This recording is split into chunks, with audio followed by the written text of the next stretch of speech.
Hello everyone, this is how to replace the radiant element of a GE stove. The name of the stove is Spectra. The first thing to do is to disconnect the power for safety purposes, and you have to go to the circuit breaker to remove the power for this stove. To test that there is no power here, you can turn on this knob and you don't see any pilot light lit.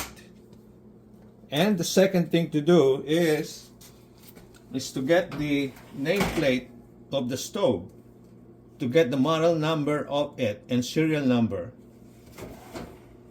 And the next step is to remove the screws, the two screws that's over here, and then another one over here.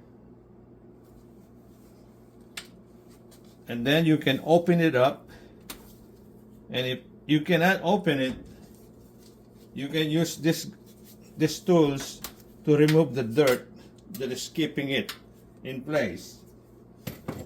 Let's open the stove. Can you? Yeah. Yeah. And then you're going to need this so that you can work on it.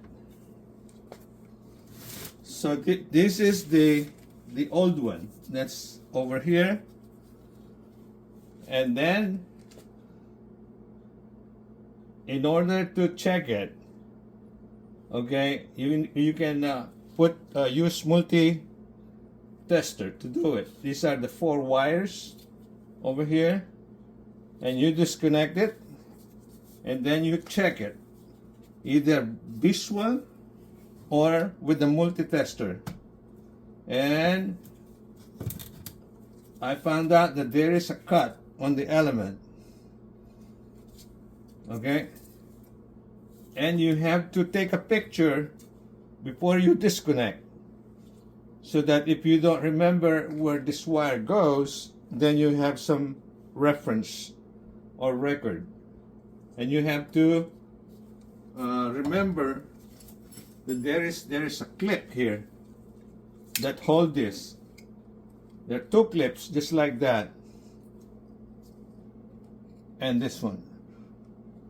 Okay, so once you disconnected it,